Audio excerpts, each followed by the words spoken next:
नमस्कार दोस्तों, आज हम कृष्ण के अनुसार जीवन के अर्थ के बारे में बात करेंगे। यह एक बहुत ही गहरा और महत्वपूर्ण विषय है और मैं आपके साथ कुछ विचार साझा करना चाहता हूँ। कृष्ण हिंदू धर्म में एक प्रमुख देवता हैं और उन्हें भगवान विष्णु का अवतार माना जाता है।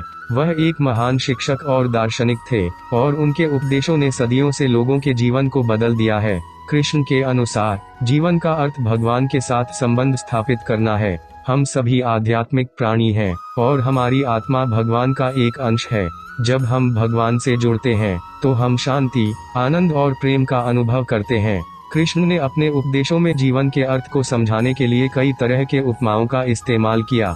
उन्होंने कहा कि जीवन एक यात्रा की तरह है और हमारा लक्ष्य भगवान के घर वापस जाना है।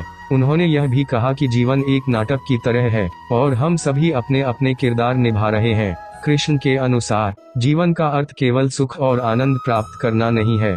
हमें अपने जीवन में कर्तव्य और जिम्मेदारी भी निभानी चाहिए।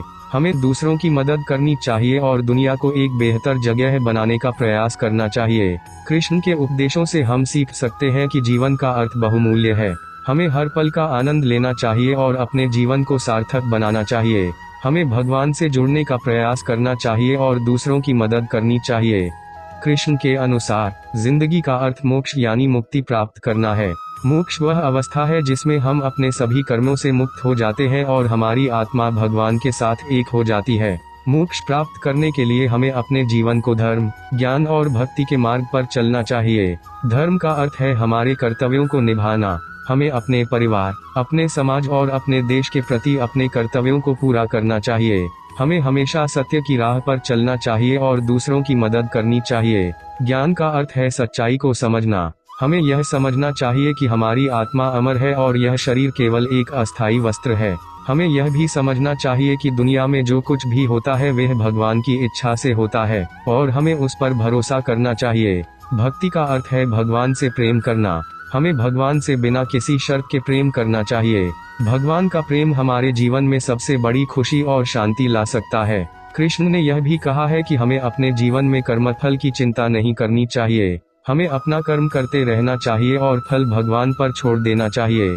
हम जो कर्म करते हैं उनके फल हमें अच्छे या बुरे मिल सकते हैं, लेकिन हमें इससे डरना नहीं चाहिए। हमें अपना कर्म निस्वार्थ भाव से करना चाहिए और फल की चिंता नहीं करनी चाहिए। कृष्ण की शिक्षाओं का पालन करके हम अपने जीवन को सार्थक और आनंदपूर्ण बना सकते हैं। हम मोक्ष प्राप्त कर सकते हैं और भगवान के साथ एक हो सकते हैं। दोस्तों, मुझे आशा है कि आपको यह वीडियो पसंद आया होगा। यदि आपको यह वीडियो पसंद आया है तो कृपया इसे लाइक करें और सब्सक्राइब करें। जय श्री कृष्ण।